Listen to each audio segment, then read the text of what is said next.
এই মুহূর্তে গুরুত্বপূর্ণ খবরে নজর রাখবো। আশিস পান্ডের 4 দিনের সিবিআই হেফাজত। আরজি করে দুর্নীতিতে অভিযুক্ত ধৃত আশিস পান্ডে এবং আশিস পান্ডেকে 4 দিনের সিবিআই হেফাজতের নির্দেশ।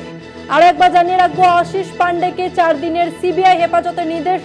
আরজি করে দুর্নীতিতে ধৃত আশিস পান্ডে এবং তাকে 4 দিনের সিবিআই হেফাজতের নির্দেশ।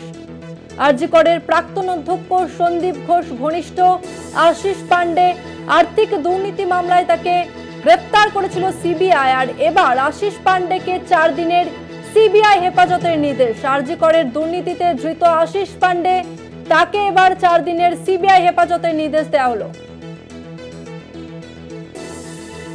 আশিস পান্ডেকে 4 দিনের সিবিআই হেফাজতের নির্দেশ। আরজি করের প্রাক্তন অধ্যক্ষ সন্দীপ ঘোষ ঘনিষ্ঠ আশিস পান্ডে, তিনি আরজি করের দুর্নীতিতে নাম জড়িয়েছিল এই আশিস পান্ডের, এবং এই আশিস পান্ডেকে 4 দিনের সিবিআই হেফাজতের নির্দেশ।